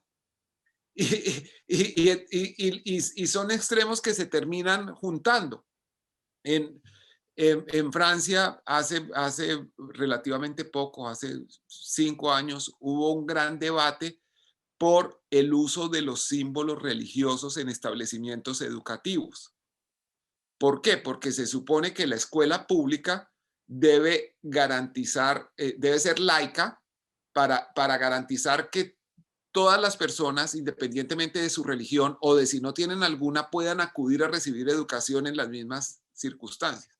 Pero eso estaba en tensión con la libertad de cultos. ¿Por qué si mi culto exige que yo, digamos, es una mujer musulmana que lleve chador, no lo puedo llevar a la escuela porque la escuela es pública? El mundo es más complejo, no está hecho de respuestas blancas y negras, sino hay un grado de discusión considerable. Lo cierto es que las redes sociales han multiplicado las posibilidades de la democracia y deben ser muy bienvenidas. Incluso bienvenidas para gente que las usa para ser grosero, para injuriar, para mostrar cosas. Todas esas expresiones deben tener cabida en una democracia.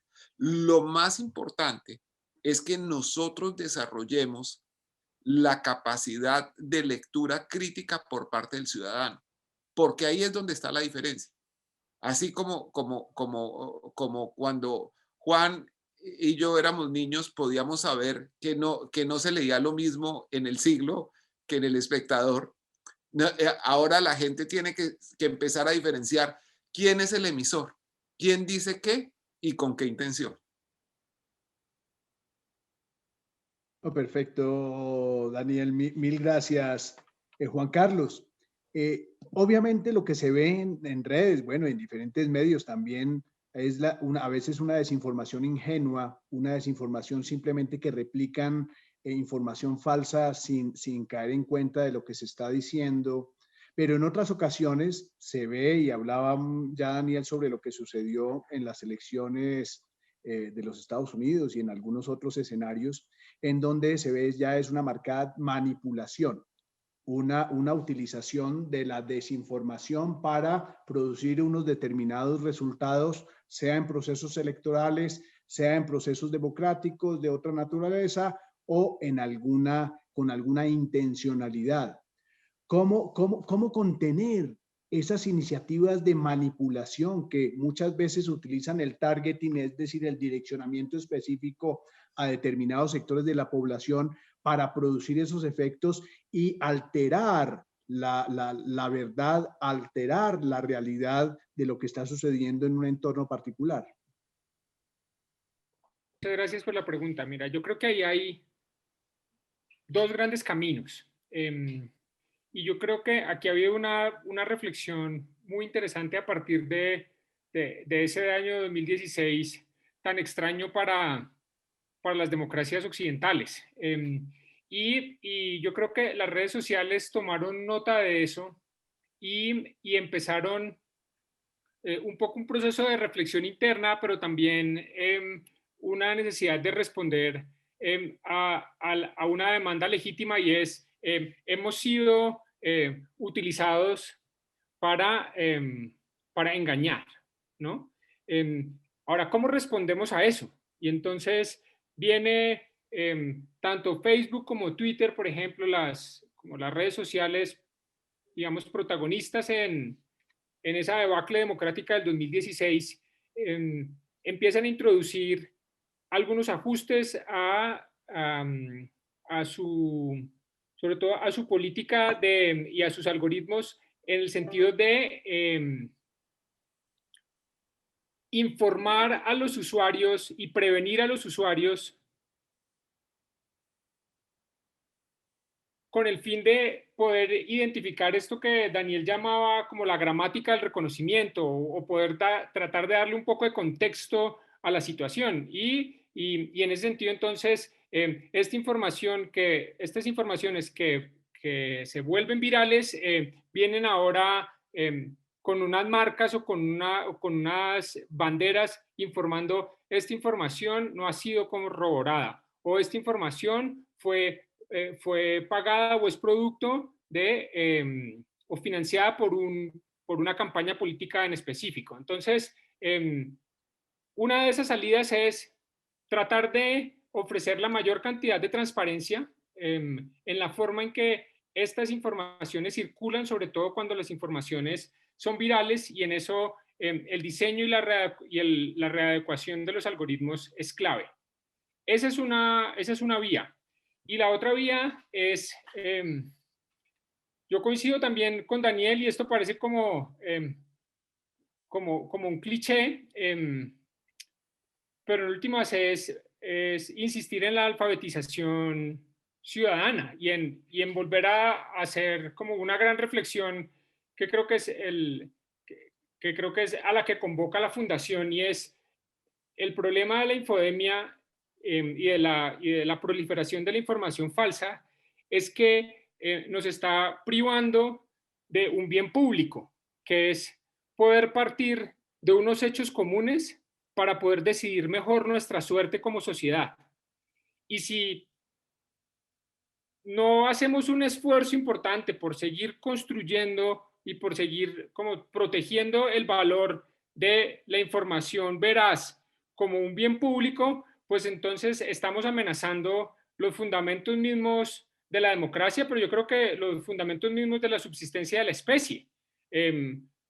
No sé, piensen ustedes en estos temas tan polémicos hoy por la pandemia, de información falsa relacionada con los tratamientos para el COVID, ¿no? Que suponen un riesgo cierto para la salud de las personas. Entonces, el tema yo creo que es delicado, impone unas responsabilidades altas de alfabetización ciudadana, y creo que impone también exigirle a las redes sociales más responsabilidad sobre los riesgos que los procesos de viralización y tribalización nos generan como sociedad, y la afectación que tiene este bien público de la información común para la toma de decisiones.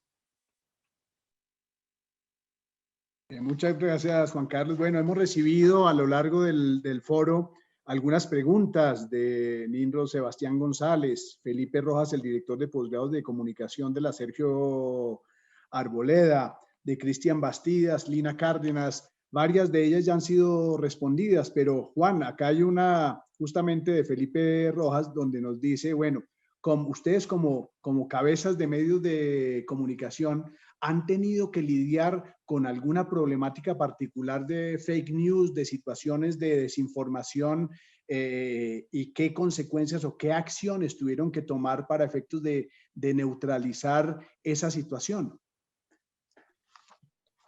Creo que todos los que estamos en este oficio, Juan Carlos, hemos tenido que lidiar con fake news. Todos hemos tenido que enfrentar en nuestras redacciones ese fantasma en esos casos, en algunos casos, y en otros, pues digamos, esa realidad. Yo quiero decir que estoy de acuerdo con todo lo que han dicho Claudia y Daniel y Juan Carlos. Dos ejemplos. Uno, cuando estaba en Red Más, hicimos un muy bonito ejercicio con la silla vacía y montamos un programa de televisión a partir de un ejercicio que hacía la silla que se llamaba El Detector. y cuando estaba en furor la puja política, tomábamos los discursos de los candidatos con la metodología que había montado La Silla Vacía y sin filtro se revisaban puntos esenciales del discurso de cada candidato de todos los partidos. El encargado de hacer eso era Juan Esteban Lewin con el equipo de La Silla, y nosotros teníamos el compromiso de facilitar sin filtro el espacio para hacerlo, y fue apasionante. Eso funcionó en esa campaña y fue un muy buen ejercicio sobre fact-checking al aire en televisión. Aquí, en estos ejercicios que estamos adelantando ahora en RCN, hay unos protocolos que me imagino son muy parecidos en la mayoría de los medios, que exigen el chequeo de la fuente, el chequeo de los hechos y el chequeo de la contextualización. Lo de la fuente lo han dicho ustedes. ¿Cuál es el interés del emisor en producir esa información y en qué relación está esa fuente con la información? El chequeo de los hechos, el doble chequeo permanente y el contexto, por lo que estaban también señalando Claudia y Daniel y Juan Carlos. Pero este es un ejercicio de todos los días.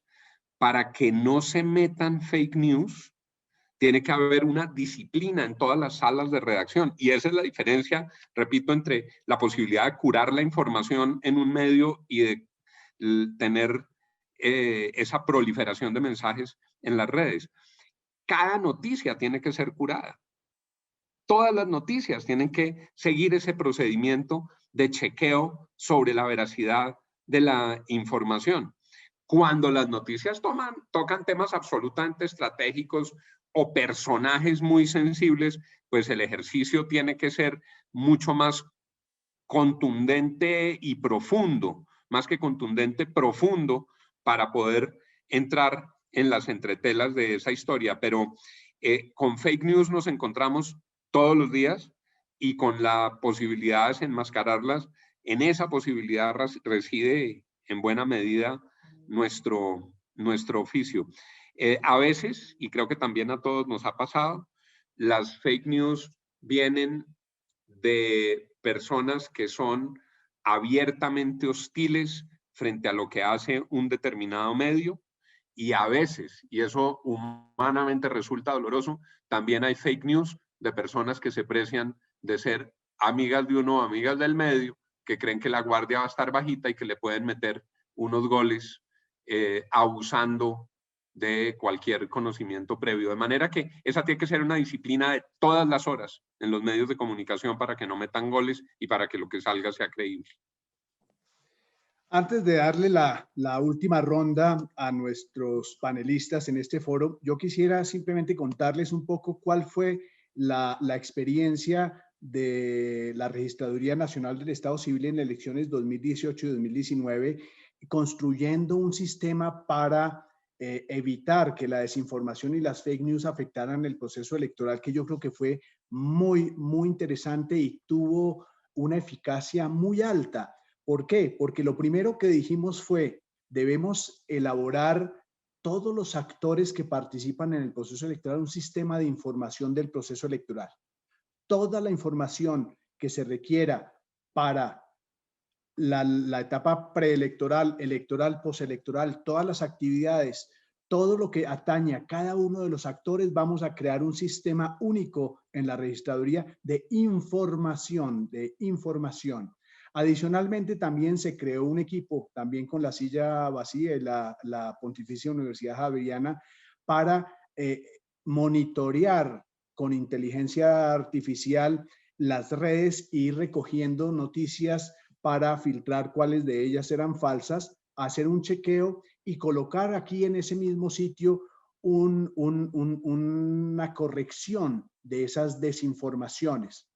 Esto nos permitió, por un lado, que las todos y cada uno de los actores del proceso electoral tuviera una sola información sobre lo que tiene que ver con el proceso, pero también fuimos pescando y detectando todas las desinformaciones para neutralizarlas, corregirlas y divulgar la información correcta igualmente en las redes.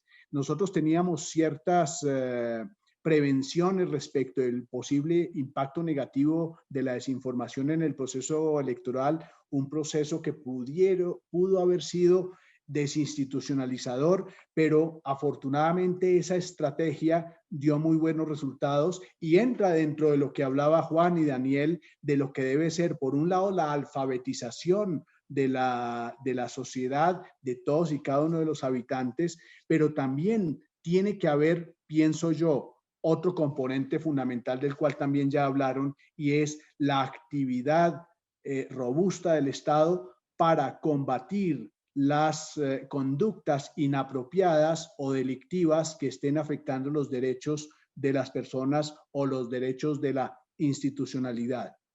Les quería compartir esta iniciativa porque fue una iniciativa exitosa, tuvo buen suceso porque evitó que se afectara la institucionalidad del proceso electoral y se pudo neutralizar mucha desinformación que rodó en las redes tratando de manipular el proceso propiamente dicho. Entonces, eso quería compartir con ustedes porque fue una iniciativa que bien valió la pena y es de alguna manera una réplica que se puede dar en diferentes instituciones estatales como un mecanismo para combatir esa problemática y no acudir a la censura como varios de ustedes hablaban. Entonces les decía, una última ronda, ya de manera libre, lo que cada uno de ustedes quiera decir, que le haya faltado o que se quiera referir a lo que hablaron los otros panelistas. Adelante, Claudia. No, pues tal vez, digamos, siguiendo la línea de lo que estamos conversando, señalar o reiterar que el reto que plantean las fake news o las noticias falsas evidentemente exige un cambio de paradigma, si se quiere, no solamente en relación con los instrumentos que se habiliten contra esas noticias falsas, sino en relación con los sujetos.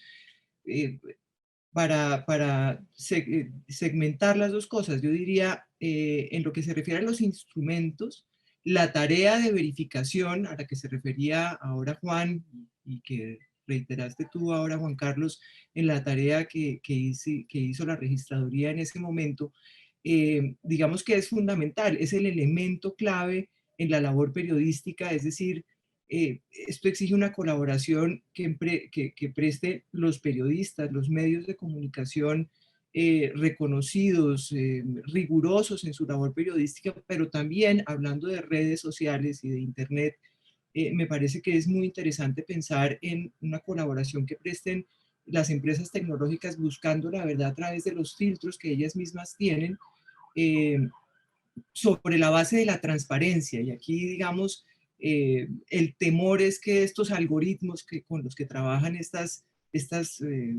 instrumentos tecnológicos, a veces no se conoce cuál es el fundamento, cómo es la metodología, cómo filtran noticias, porque lo hacen, filtran noticias, filtran información. Entonces la transparencia en estos métodos de verificación creo que resulta muy importante. Y en lo que se refiere a los sujetos, pues podría uno mencionar, por ejemplo, los medios de comunicación a los que les incumbe informar, pero también que sean muy claros, digamos, cuando dicen de dónde provienen los contenidos que elaboran o de los que se haga eco la información que están transmitiendo, de tal manera que se pueda facilitar una trazabilidad de las informaciones y de sus contenidos.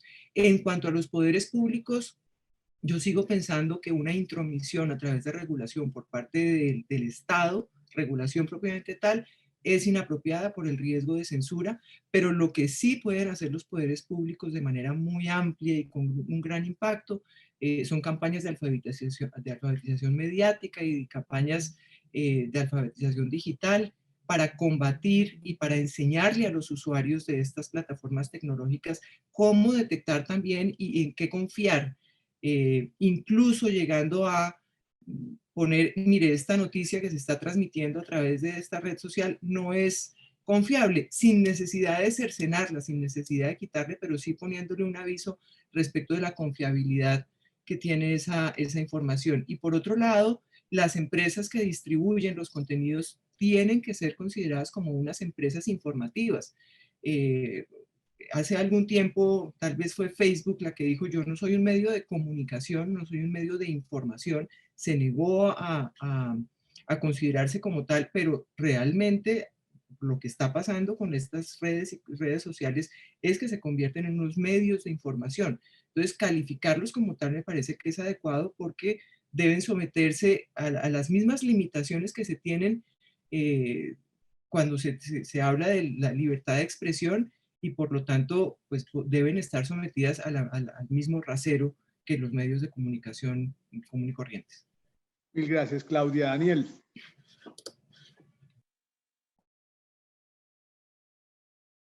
Está silenciado, Daniel. Perdón, les decía que yo en contraste con Claudia, creo que entregarle a las plataformas de las redes sociales la posibilidad de establecer qué se debe publicar y qué no se debe publicar, o qué es cierto o qué no es cierto, puede ser peligroso, porque pues no son instituciones, son empresas que buscan el lucro, que ese lucro está ligado al tráfico, al aumento de usuarios. De por sí, ellos, el funcionamiento de estos gigantes tecnológicos es lo que está causando la bancarrota del esquema de publicidad que hacía sostenible el negocio de los medios de comunicación como los habíamos conocido. O sea, ellos se están llevando la mayor tajada del pastel publicitario en el mundo entero.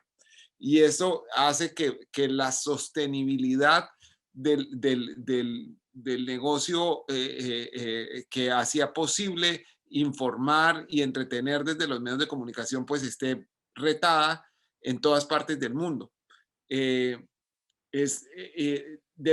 Entonces, a partir de unas empresas que tienen intereses que no son, digamos, instituciones, ni tienen formación ni tradición para manejar la calidad de la información, pues sería peligroso que la sociedad terminara delegando en ellos la posibilidad de decir qué es cierto y qué no es cierto.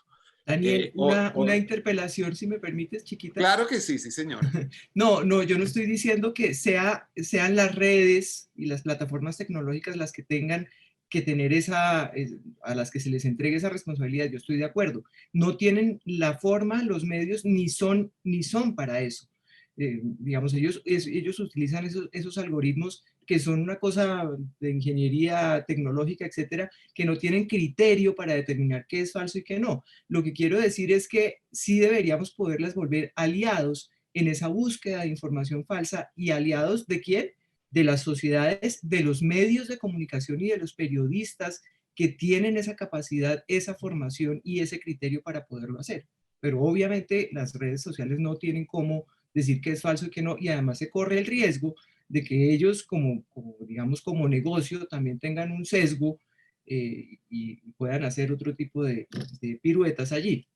Sí, digamos, estamos de acuerdo en que el señor Zuckerberg no puede ser nuestra niñera, no puede determinar qué podemos saber y qué no podemos saber. De otro lado, también el hecho, citaba el doctor Upegui, que cuando hay un personaje poderoso que está desinformando y envenenando el sistema democrático, que es justo que se le quiten esas herramientas y todo.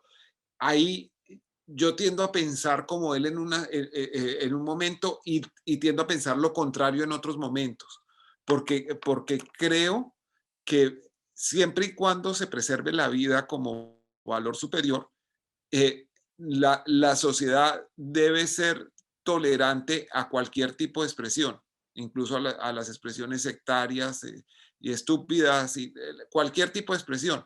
y lo que debe tener es el criterio para rechazarlas. O sea, si esta es una expresión racista, no debe tener ningún tipo de aceptación. La sociedad y el periodismo, por ejemplo, no pueden ser neutrales frente al racismo o frente a cualquier forma de discriminación.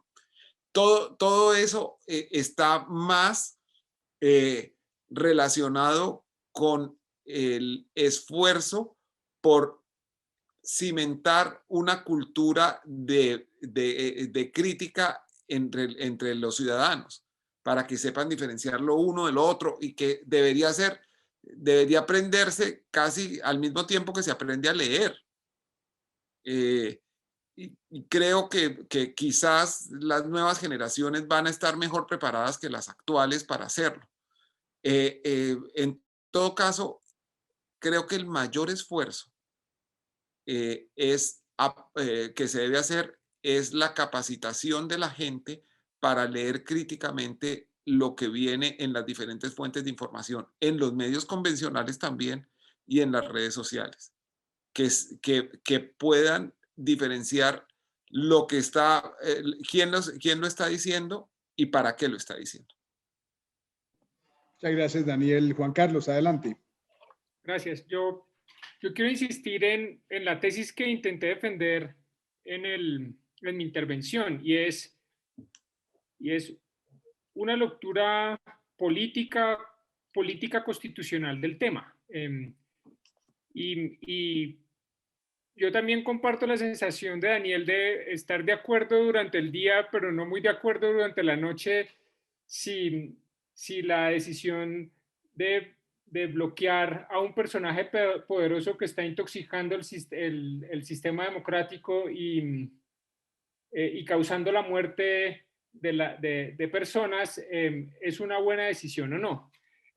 Pero yo quisiera insistir en que sí, porque no porque haya una afectación a la libertad de expresión, sino porque hay un control al poder. Y porque este personaje poderoso, cuando desinforma, no es lo mismo que si Juan Carlos Upegui desinformara. O sea, no es lo mismo que... Perdón, una interpelación también. Pero es que no es el único personaje poderoso que desinforma. Si nos vamos al tema local, tenemos un personaje muy poderoso que cuando no le gusta la crítica de un columnista, dice que es un violador de niños, o que es un guerrillero, o que es un narcotraficante extraditable. Ese tipo de reacciones. Entonces, ¿cuál es el rasero? ¿Quién lo debía aplicar? ¿O es poderoso únicamente Trump? No, entonces, claro, ahí viene una red, ahí viene, por ese también vamos, Daniel. No, no, es que yo pienso que es más práctico. Hay muchos en el mundo, hay muchos. Sino tener la habilidad de desmentirlo y demostrar que eso, no hay forma de recoger una mentira o recoger una calumnia y que cause efecto cero. Cuando un personaje poderoso de estos pone a rodar esa especie, algo queda para siempre. Pero es mucho más práctico si uno dice, este caballero está refiriéndose de esta manera a alguien como consecuencia de esto, y que quede claro para quienes lo han leído y hacer todo el esfuerzo por multiplicarlo y todo. Pero eso, en mi criterio, es mucho más, mi criterio de periodista y de demócrata, es mucho mejor que censurar a este tipo de personas. Ahora, como en el ejemplo de la libertad religiosa y la libertad de educación, el argumento se muerde la cola. ¿Tenemos que ser tolerantes frente a la intolerancia? Pues yo digo que no, yo digo que no, y en esto estoy con Popper. O sea, no podemos, los que defendemos los valores del sistema democrático, entonces aceptar que haya libertad de expresión y que haya acceso ilimitado a redes y posibilidad de tribalizar y viralizar para destruir la democracia. Pues porque vamos a porque Claro. sí, porque nos va a pasar lo que alguna vez pues, nos pasó el siglo pasado. Entonces creo que hay un punto donde hay un límite y por eso yo decía o insistía en que los derechos... El tema, Juan, es quién establece ese límite. Muy bien, Porque entonces ahí va. Entonces, hay ¿qué tal dos que el que cosas. levante la bandera roja sea el operador de la red social? Muy bien, entonces ahí van dos cosas. Primero, hay unos discursos que no están protegidos por la libertad de expresión. Y esos discursos no protegidos por la libertad de expresión no están protegidos por la prohibición de censura. O sea, si hay algún loco que está incitando un genocidio, callarlo no es censurarlo, sino un deber democrático. Y si hay un loco que está incendiando el sistema democrático y desconociendo el resultado de unas elecciones libres, justas, transparentes y limpias, pues no se le pueden dejar abiertos los micrófonos. Porque digamos que ese es el caso fácil. O sea, claro, uno se mete después con los casos difíciles y ahí entonces yo quiero insistir en la cuarta regla que dije, autorregulación por encima de la heterorregulación. Ahora, nadie dice que esto es fácil. Por el contrario, esto es una tarea titánica. O sea, por el tamaño de las interacciones y por lo que yo decía, el escenario complejo. O sea, que hay unas lecturas transnacionales, aquí hay unas cuestiones técnicas, aquí hay que derrotar esta brecha de conocimiento y eso en principio es muy complicado. Ahora, ¿qué estamos viendo? ¿Cómo ha ido evolucionando esto? Entonces, Facebook ha ido tomando medidas, yo creo que no tan rápido como uno quisiera, no de forma tan eficaz como uno esperaría, pero las ha ido tomando. Entonces, por ejemplo, la conformación de este Oversight Board, que se pronunció la semana pasada, o esta semana, la semana pasada por primera vez, es una buena noticia en ese sentido. Es decir, que son mecanismos de autorregulación independientes que pueden ir haciendo que las dinámicas de la red mejoren. Entonces, las recomendaciones del board, ¿cuáles son? Es aclare algunos términos de las reglas comunitarias. Cuando decida bajar contenidos, tiene que explicar por qué está bajando los contenidos. Sea transparente en la forma en que aplicó las reglas comunitarias. Y ese es un elemento de la autorregulación. Pero yo dije ahí, ojo, las redes sociales también son poderosas y por eso tienen el poder de abrir el canal para envenenar el agua, ¿sí o qué? Y tienen la posibilidad de cerrarlo. Y pueden cerrarlo cuando el agua no está envenenada. Entonces, ¿qué queda? Pues una intervención judicial excepcional. O sea, es en esos casos excepcionales donde hay un abuso de la red social, entonces los jueces de los estados en las diferentes jurisdicciones territoriales deberían tener la última palabra utilizando las reglas que las democracias nos hemos inventado, que son el proceso judicial adversarial, la presentación de pruebas, la controversia sobre las pruebas y finalmente la decisión argumentada de los jueces. Yo creo que un sistema de varias capas podría no resolver el problema porque el problema no se va a resolver, pero sí yo creo que digamos que podríamos ir generando este conocimiento agregado y ir aprendiendo y resolviendo los problemas y los desafíos que tenemos. Adelante, Daniel. La justicia en Colombia ha demostrado su incapacidad total para someter al imperio de la ley a los poderosos. Lo que ha sucedido en el caso del expresidente Uribe demuestra que está por encima de la ley, que puede hacer prácticamente lo que le provoque. Y no vamos a hablar del caso de soborno en actuación penal y fraude procesal, por el que será precluido en los próximos días por la fiscalía del doctor Barbosa y el doctor Jaimes. Hablemos de otro proceso que también conozco de primera mano. Hace unos 9 años, a raíz de una columna mostrando un negocio que lo favorecía, escribió 47 trinos diciendo que yo era extraditable y que debía haber sido extraditado durante su gobierno. La prueba es sencilla. Le preguntan al Ministerio de Justicia y al Ministerio de Relaciones Exteriores, a la Cancillería, cuál estado ha pedido la extradición de Daniel Coronel. Y si no lo ha pedido, pues él está mintiendo y debe rectificar. Bueno, llevamos 8 años en este pleito y como él tenía la condición de senador, entró a la Corte Suprema de Justicia. En las audiencias de conciliación reconocía que eso era falso, pero que él tenía el legítimo derecho de hacerlo porque yo había calumniado consistentemente a su familia y a él, y que entonces era una forma legítima de hacerlo.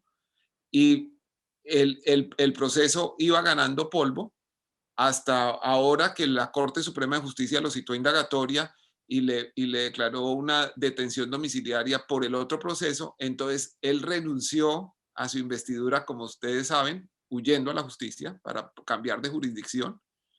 Y por ende, mi proceso también empezó de ceros en la jurisdicción ordinaria y estamos ya listos para que prescriba, por vencimiento de términos, y lo cual demuestra la inutilidad del sistema judicial cuando se trata de hacerle frente a un personaje poderoso.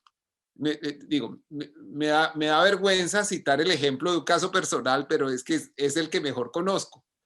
Decir que sino que esto se vaya a los aparatos judiciales, por lo menos en Colombia, me parece que es una ilusión vana y que está demostrado a lo largo de los años, porque pues el imperio de la ley en Colombia ha resultado bastante relativo tratándose de este caballero.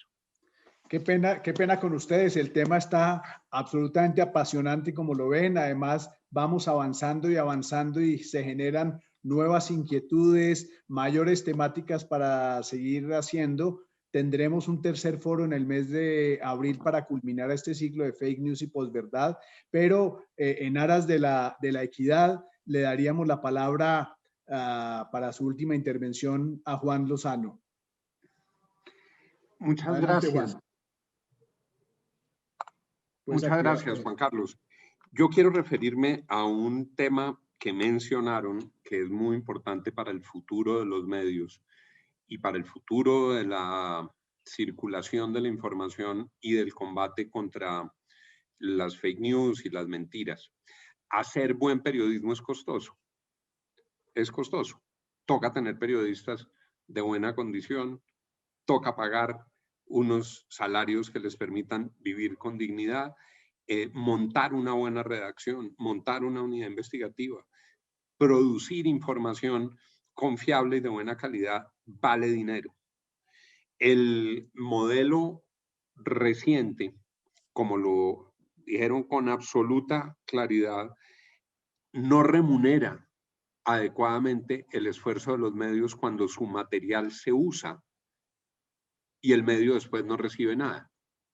Creo que hay unas discusiones que se deben manejar con mucha serenidad, con un sentido constructivo, pero con un sentido de justicia. Es, por ejemplo, lo que ocurrió en Francia en la regulación frente a la retribución por el pago de los contenidos que circulan en esas plataformas.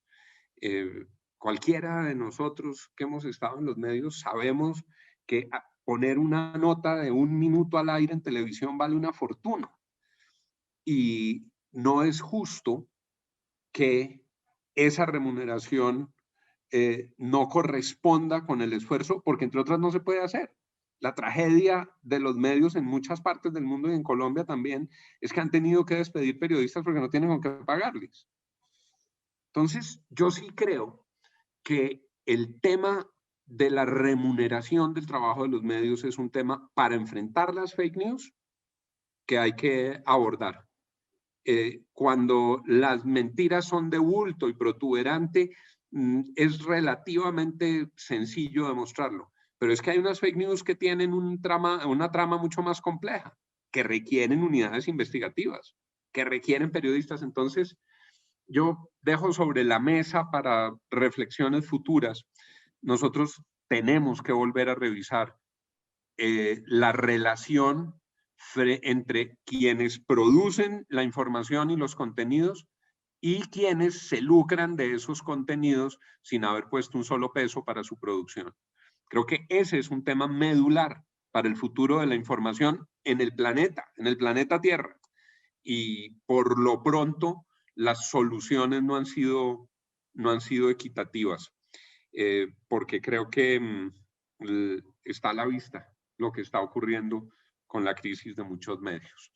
Por lo demás, creo que todo el esfuerzo lo tenemos que hacer con una bandera principal: ejercicio y protección de la libertad de expresión y la guardia alta y los resortes activados cuando se presentan abusos, cuando se presentan distorsiones o cuando se produce una vulneración de sus límites legítimos. Muchas gracias, Juan Carlos, por la invitación.